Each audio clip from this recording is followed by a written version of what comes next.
Welcome to the WriterDojo with your host, Steve Diamond, Buenos días. Larry Correia, ¿Cómo estás? and special guest, Craig Nybo. Hello. Today's episode, The Rhythm of Writing. Oh, we've got someone with us today, guys.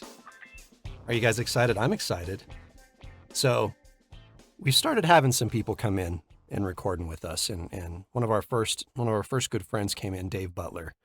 Now today, we decided to have another guy come in and record with us, and that guy is Craig Nybo. You know him. We reference him pretty often on the show as the guy who is kind enough / crazy enough to let us use his studio to record. This way we don't sound like complete morons, except for those few episodes back in October when I edited. That was my fault. Those are pretty horrible. Sorry. But, we learned from them.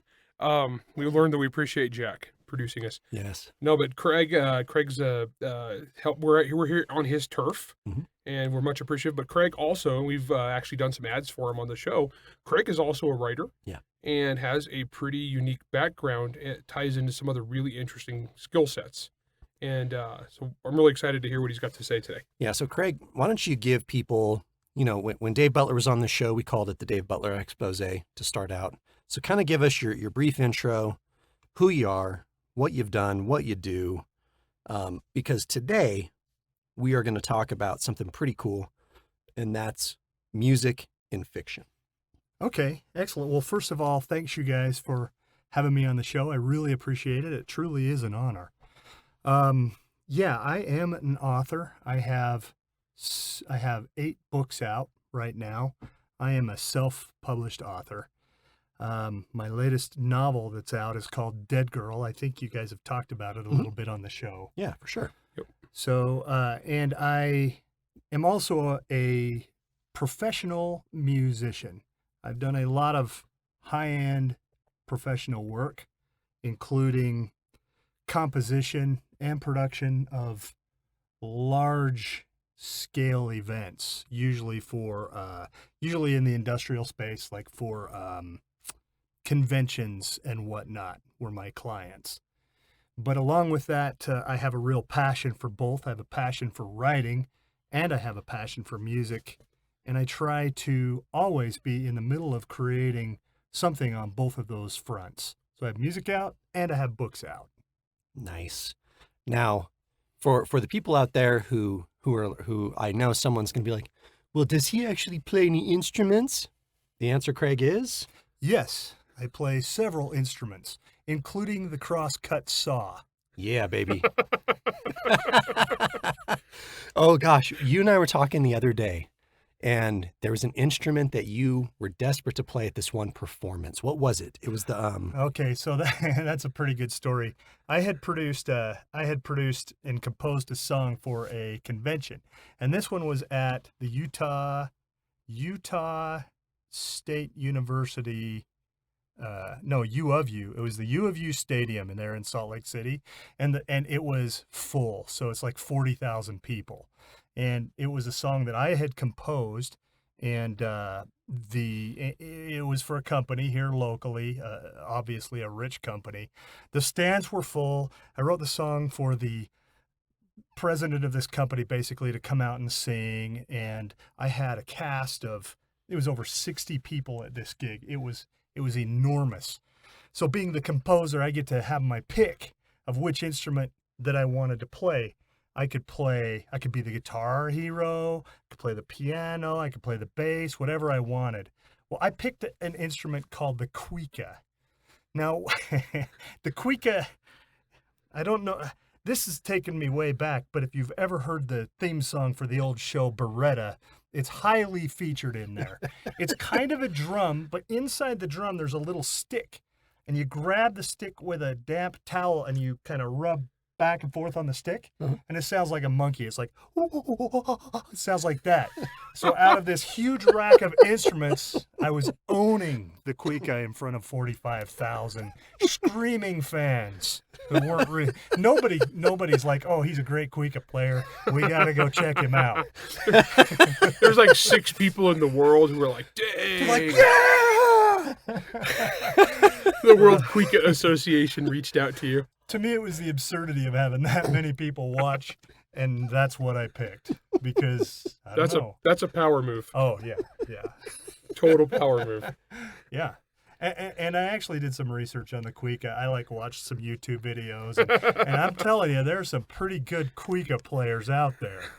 I'm only mediocre, I'm level 6 on the Kuika. Not a lot of people put points in that though, so that's still I know, probably. they didn't quite spec into the Kuika. Yeah. Although They didn't have a Kuika build. I'm feeling in the future, Larry, that in one of our games this is going to happen now. next time we do L5R, I'm just gonna play some artsy fartsy person that specs like all 10 points into Kuika. Oh yeah. I did that with a flute player Yeah. once. I was a berserker flute player. I was like basically Terry Crews, rocking it. That's so cool. Was your flute also a weapon? No, I tried to separate the two worlds. Yeah. Well, yeah. I called it my anger management flute, and then I went berserk. That's all kinds of awesome. So I hope what y'all can hear from us is, look, we've known Craig for a really, really long time. Probably better part of a decade, I think. Yeah. And we've known Craig for a long time. He's great. He's one of our favorite people. Whenever we go to conventions, we always love seeing him there. And the thing with Craig is, Craig actually writes very, very, very, very, very, did I say very yet? Very dark stuff. And yet, he's actually a very funny guy. And so at some point, we're going to have you come back on, and what we'll talk about is humor and horror and how they relate to each other. Because I think you and I have very similar thoughts on this. I think so.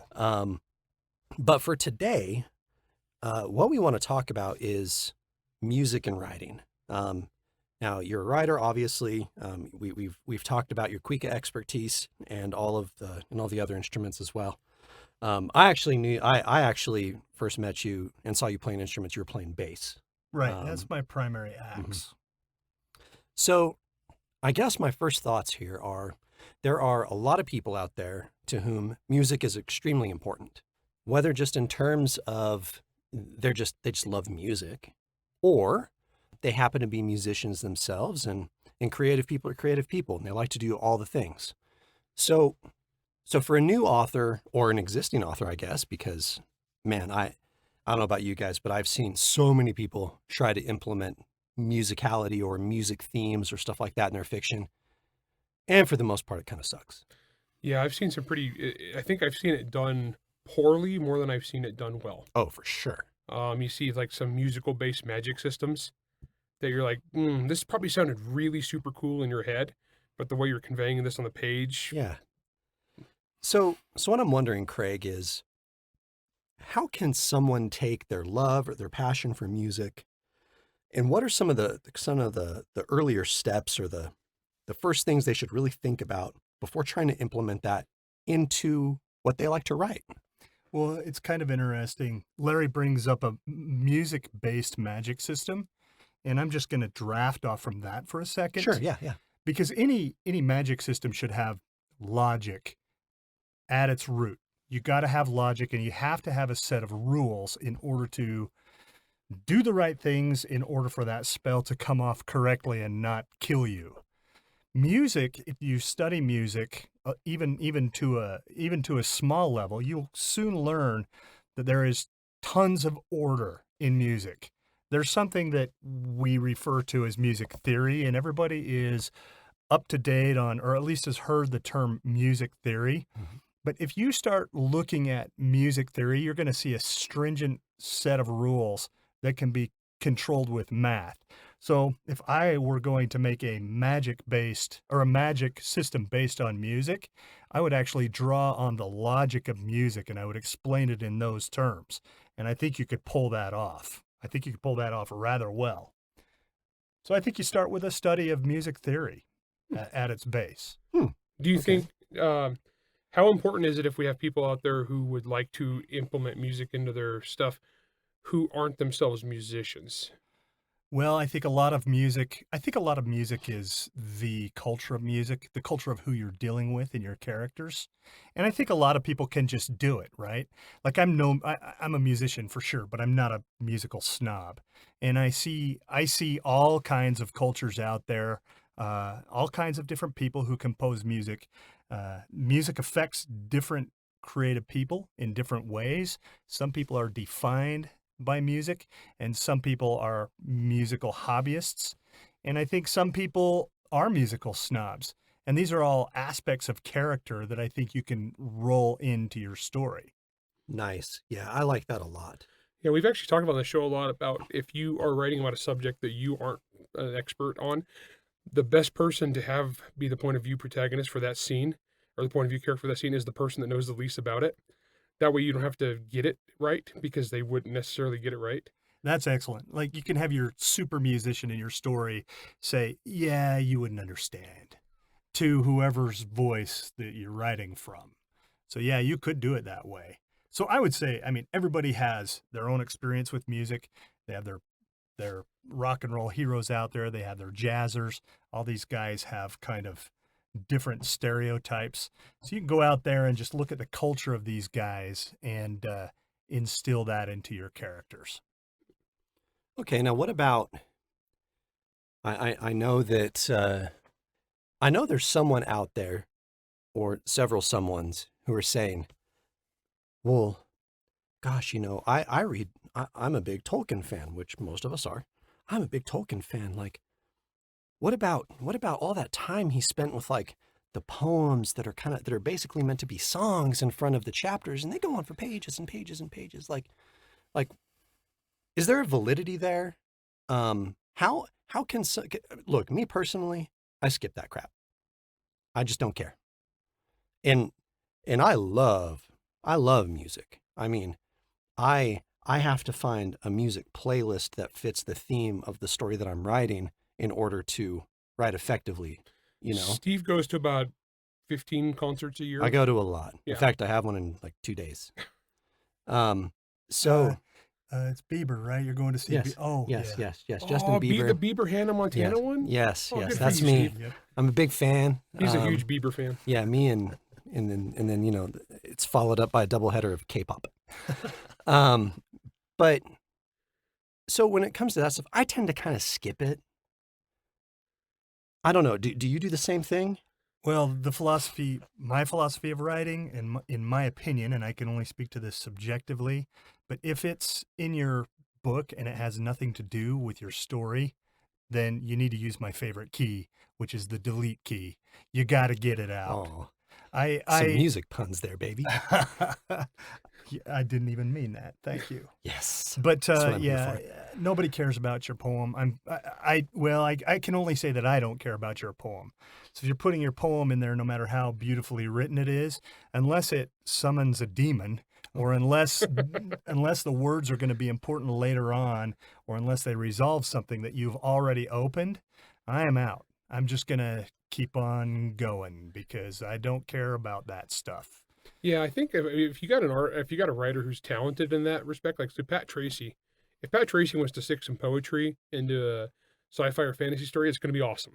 Well, Pat understands that you only put what's necessary in the story. Yeah, he's not going to put extraneous stuff. I've seen a lot of authors where they like to really they'll take their favorite songs and they'll try to squeeze song lyrics in. And I'm guilty. I've done that a few times, but I try to at least be nuanced enough that it's not like ham-fisted. I'm not quoting the whole song. I'll sneak in a lyric once in a while there. I actually set a fight scene to the song War Pigs once.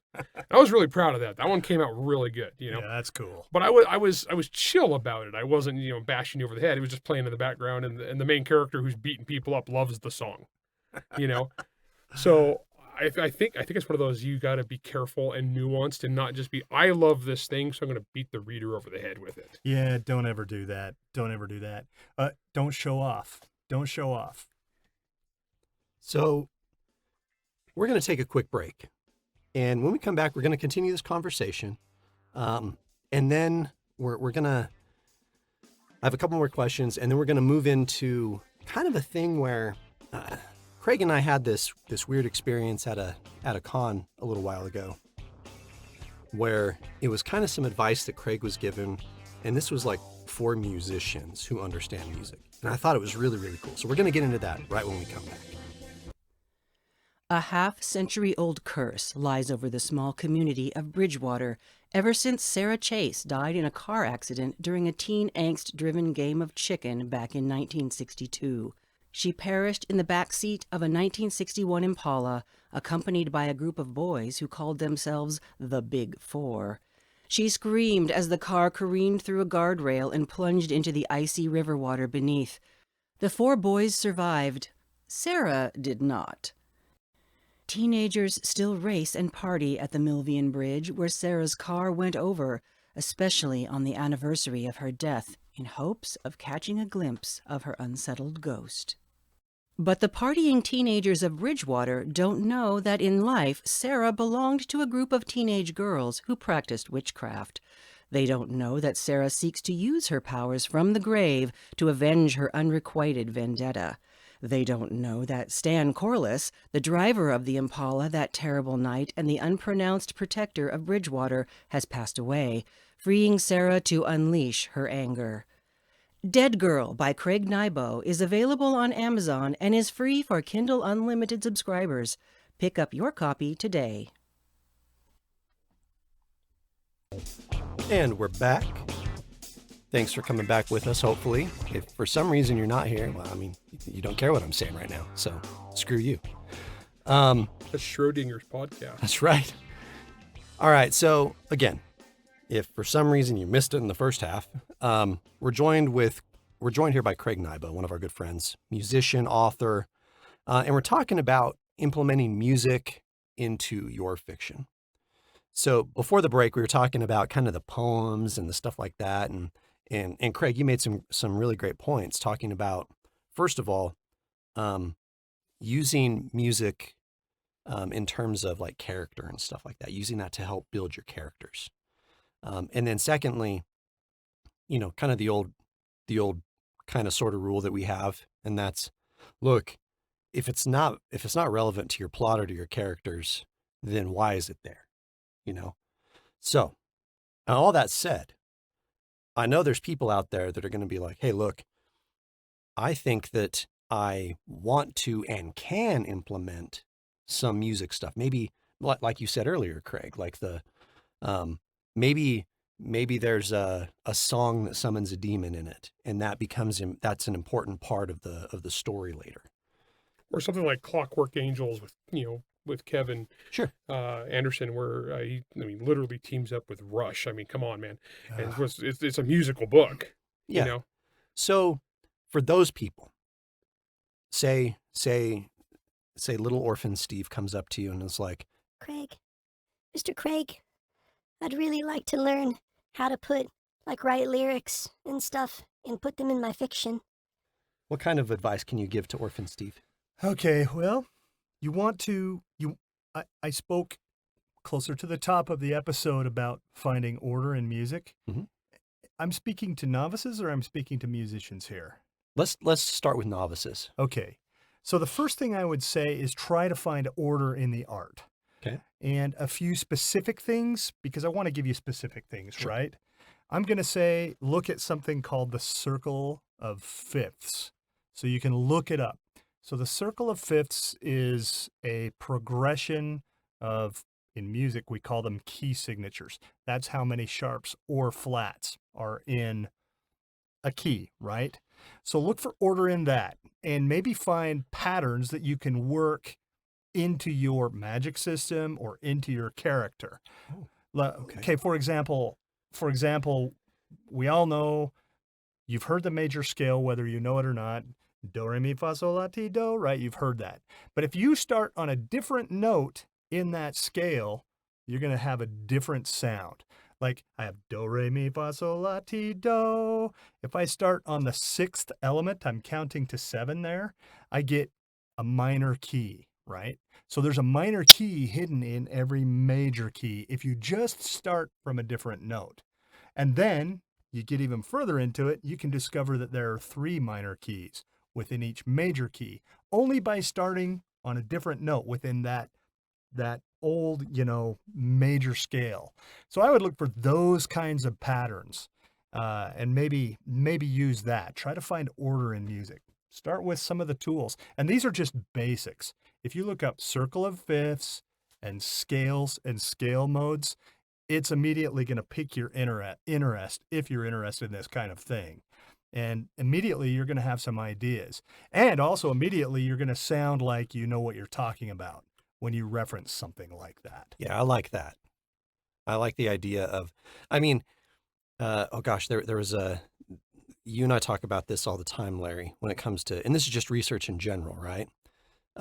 In Monster Hunter Alpha, takes place up in the peninsula up there, right? In the Michigan area. Yeah. How many times have you been to that place? 0. Exactly. And yet everyone's like, dude, you really sound like you've been there. I had people who thought that I like lived there or I had spent summers there. Yeah. Just because Awesome. of the research. Yeah, this is the beauty of speaking with experts and using that and really trying to do that research and doing justice to that research and put it in your fiction. Yeah, and by the way, you don't have to know how to play an instrument to know this stuff. You can look it up. Man, or just talk to a musician about it. Yeah, if I ever wind up having any sort of musical thing in any of my books, I'm coming to you. And I was like, I know who we're going to. I was like, I'm showing you that scene and say, did I screw this up? Does Yeah, this that sound helps. plausible? I have had people do that before. I had somebody give me a book and they had me read portions of it, the musical portions, and they were off on several points. However, Like what? okay, I'm well, interested in like when Larry reads someone's fiction, like I often run my gun stuff by Larry. Yeah, I get that a lot. Because I know that Larry can see the common, almost the stereotypical common problems that comes with this stuff. So what are some of those same issues that you see? Well, one issue that I ran into is, first of all, I'm really forgiving with authors. When they get it wrong, I'm not the guy that's going to cook them over it. I just think, well, the author didn't know, but the story's great. So you're forgiven because you're still a good author. Well, you can't know everything. No, So. no. But yeah, okay, one example is somebody talked about a chromatic sweep picking pattern on a guitar. And guitars don't work that way. You can't do a sweep pattern that's chromatic. Chromatic means you're playing every single note in between the notes. So you're doing all the sharps and the flats in a run, up or down. When you're sweeping, man, I don't want to get too technical, but when you're sweeping, you're using something that's called an arpeggio. So in essence, what that is it's a chord. You're playing each one of the note pieces at a on the time. chord, right? Yeah. So that was one, and they also had a chromatic tapping bit, and that would be like, man, if I could, and I think it was a 10-finger chromatic tap, and if I could do that, I would be making big money. But I've never seen anybody else do it, so you know. Unless there's like a space alien or supernatural creature, probably not. Well, okay, but see that you could do that. You could say, but you explain it that way, right? Another time, somebody had a whammy bar on a bass guitar, which never happens. See, I even knew that because I used to work at Digitech. That was my first. Right. That was my first accounting job. Right. Ironically, though, later I was writing some music-related fiction, and I put a whammy bar on a bass guitar, but I described it as, this bass player is so awesome that they have a whammy bar on their bass guitar. So I made it the exception in the story. So there were a couple of things like that. Okay. All right. So let's start talking to the musicians who are out there. Musicians who are trying to be writers. Which is Okay. neither Larry or I. All right. We are not musicians.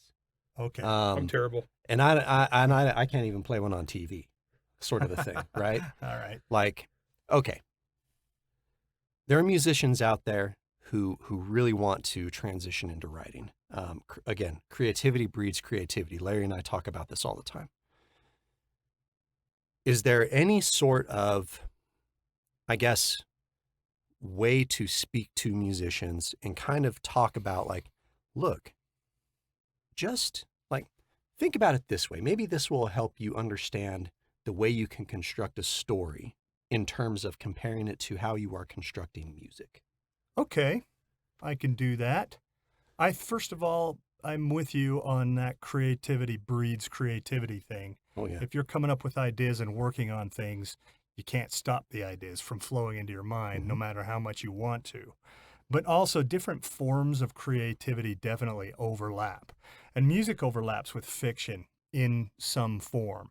And maybe if I can explain it in a way that is helpful to musicians, but also helpful to non-musicians, what I would say is okay, so first of all, when we write, particularly, it's a term used in screenplay writing, but you can also use it in novel writing or short story writing. We talk about a beat sheet all the time.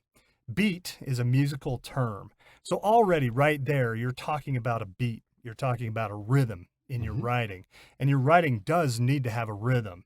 And how rhythms work is they're divided into little chunks of time that we refer to as measures. And we take a series of those measures and put them together, and we get a beat. So that beat can be something like so there we have like a 2-bar beat, or that was 4 bars, okay? So there we have a 4-bar beat, but we took the entire 4 bars to express that entire beat. So a 1-bar beat is like but then I add in you know, so I extend that loop out and I make something that's more like that resembles more of a sequence in a story. So as you're writing, don't think about just the beat, but think about where your beat is going. What sequence is that going? What sequence are you going for? And how are you going to resolve that? That sequence kind of becomes a wave that sort of builds up, crests, and goes back down, builds back up, crests, and comes back down. We further deconstruct it, and if you're talking about song production, there are different parts of the composition. We have the beat. That's the drums exclusively. And then as we tack layers onto the beat, we get what we call the rhythm section. So the rhythm section is 2 instruments playing at the same time, or sometimes 3. So you have the beat, which is the drums, and you have the bass, and those guys together are the rhythm section. So now we have 2 layers. You can look at your story the same way. You have multiple layers inside your story. You have your beat that's giving you what you're pulling from your beat sheet. And then over that, you have your second layer, and those 2 together are playing. So you got do do ga ga ga, and you have a bass player. He's all boom boom, right? So you're putting those things together. You have a rhythm section. Now on top of that, because that's all totally rhythmic with a little bit of melody, we're going to put something called a pad. Now what a pad is in musical composition is we often refer to them as footballs because they're kind of thin at one end and then they get thick in the middle and then they're thin at the other end. Sounds like, right? And they're long, lengthy things. And a pad can go over several measures. So you have the beat, you have the rhythm section, you put the pad over, and the pad is sort of tying everything together. And if you can go with me on this, you can kind of see how stories are shaping out. You put all that together into something called an ostinato. And an ostinato is a repeating phrase. So now we put those 3 elements together. We have an ostinato that keeps going. It echoes. It can change a little bit over time. But if you're a good composer, you're going to develop that ostinato. I'm not saying that you should repeat what you're doing in your story, but if you can echo elements of your story, revisit things, recycle things, and think about it in terms of little pieces, a beat, bigger pieces, rhythm section, and then an overlying piece, which would be the pad, and put that into an ostinato, you're starting to cook a pretty good song and also a pretty good story. But it goes even further than that. We have melody. So melody goes over the top of all this stuff. So the melody is like your main character, right? It's your voice. Is the voice harsh? Is it played on a shredding guitar or is it a piano? Think about the tone and think about the timbre of the voice that you're executing. And it might even help if you're writing in voice, because to me, as a musician, voice is all about singing. It's all about timbre. It's all about those things. So is it a violin talking in your story, man? Are you writing from the standpoint of a violin, or are you writing from the standpoint of a tuba? Like you're in the middle of an action scene, and the conductor, who is you, the author, points at the tuba player and says, "Do something." What's that tuba player gonna do, right? What's that violin player gonna do? Point at the violin player. It's your turn. You're up. Okay, we're moving to the sax player. So in your mind, what do you summon with those musical voices, with that melody over that ostinato that you've already established? And it is interesting. I have written with this in mind. I have actually used instrument voices to inspire, and you don't have to be a musician to do this. You know what a guitar sounds like, man. You know the difference between a shred and distorted guitar and a chunky guitar, and but a guitar says a lot of things, but it's still a guitar, right? So you know what it sounds like. So maybe as you're writing a scene, think to yourself, how would a guitar execute this scene? Try that. Wow. Okay, yeah. All right. I see what, because Steve was telling me about this beforehand. And he's like, he came back after whatever con you guys are at, and he's like, dude, we got to get Craig on. Yeah. He's talking about music, but it wasn't. It was about writing. Wow. Okay, that's pretty cool stuff. Yeah. So that was probably the longest single stretch of time that neither Larry and I have talked in the history of the world. Sorry about that, man. Yeah, on this show, definitely. No. That was really cool. Like what I kind of sort of wish you could have just seen. I mean, I've heard this before, and it's still hyper. Oh yeah, impressive. my face. I'm sure I was just kind of like, huh. Yeah, I could literally see the wheel, because Larry loves music. Larry's a big I'm not music good at it, listener. but I enjoy the heck out of it. I don't know anything about it, but I love That's it. all you need, man. Yeah. And I could see the wheels in Larry's head like turning. And little by little, you weren't aware of this, Larry, but like your jaw was dropping just a little bit and a little bit more and a little bit more. And then I kind of look over at you and you look at me and I just kind of give you the nod and you're like, yeah, okay.